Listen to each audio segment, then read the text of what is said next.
আমি একাধিক জেনা করেছি, এখন আমার আল্লাহর কাছে ক্ষমা পাবো কি? আল্লাহ তাআলা রহম করো। অনেক ভাইরা আছেন বিভিন্ন পাপে লিপ্ত হওয়ার পর শয়তান তাদেরকে এত বেশি ভয় দেখায়, অতিরিক্ত ভয় দেখায়। ভয় যতটুকু আল্লাহকে পাওয়া দরকার তার চাইতে বেশি যদি পায় তাহলে বুঝতে হবে শয়তান দেখাচ্ছে। এটা কে দেখাচ্ছে? শয়তান দেখাচ্ছে। আপনি কোনো গুনাহে লিপ্ত হয়েছেন, যে কোনো গুনাহ, পৃথিবীতে এমন কোন পাপ নাই যেটা মাপ চাইলে মাপ হয় না। এমন কোন পাপ, এমনকি শিরকও নেই। শিরকের গুনাহ যদি করার পরে মাপ চায়, তওবা করে, মাপ হবে না? হবে না। তওবা ছাড়া মারা গেলে মাফ করবেন, এটা ভিন্ন বিষয়। তওবা করলে সেটাও মাফ হবে। তাহলে বোঝা গেল জেনা ব্যভিচার হয়ে গেছে, অন্য কোনো অনাচার হয়ে গেছে, অবশ্যই মাফ করবেন।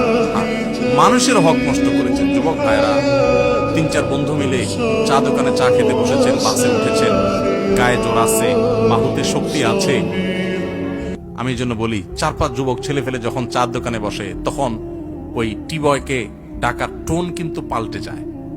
একা একা গেলে বিড়ালের মতো বলে, মামা 1 কাপ চা হবে? আর 4-5 জন গেলে কি বলে?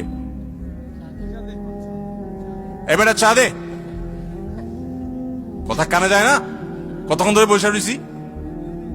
কারণ আশপাশে বন্ধু বান্ধব চা আছে, শরীরে একটু ভাব আসছে, তাই না?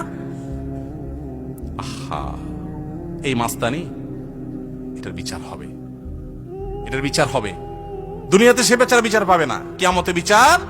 বুড়া বয়লে আপনি হাজির সাহেব হয়ে গেলেন, মাগার ওই যৌবনকালে যে মাস্তানি করে আসছেন, গুন্ডামি করে আসছেন, তার বিচার আল্লাহ করবেন। So be careful. এই যৌবনকে পাগলামি করে নষ্ট করবেন না, ঠিক আছে তো? ইনশাআল্লাহ যে কোনো অন্যায় করে আল্লাহ কাছে মাফ চাইলে মাফ করবেন, কিন্তু মানুষকে ওই যে ধাক্কা দিয়েছেন, গালি দিয়েছেন, অধিকার নষ্ট করেছেন, হক মেরেছেন, এগুলো কিন্তু আল্লাহ মাফ করবেন না। সাবধান। এই জন্য নবী করিম সাল্লাল্লাহু আলাইহি ওয়াসাল্লাম বলেছেন, সেদিন আসার আগে মাফ চেয়ে নাও, যেদিন কেউ কাউকে ছাড় দিবে না। কেউ কাউকে ছাড় দিবে না।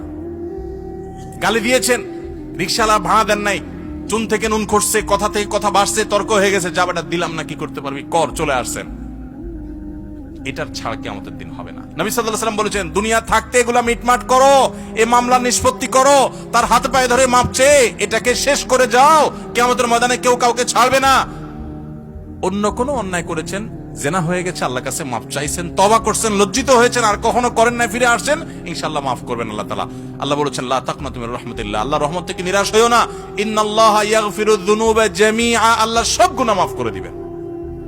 অতএব জেনা করলেও আল্লাহ তাআলা কি করবেন? মাফ। কিন্তু তওবা করতে হবে খাঁটি অন্তরে, আর করা যাবে না, অনুতপ্ত হতে হবে।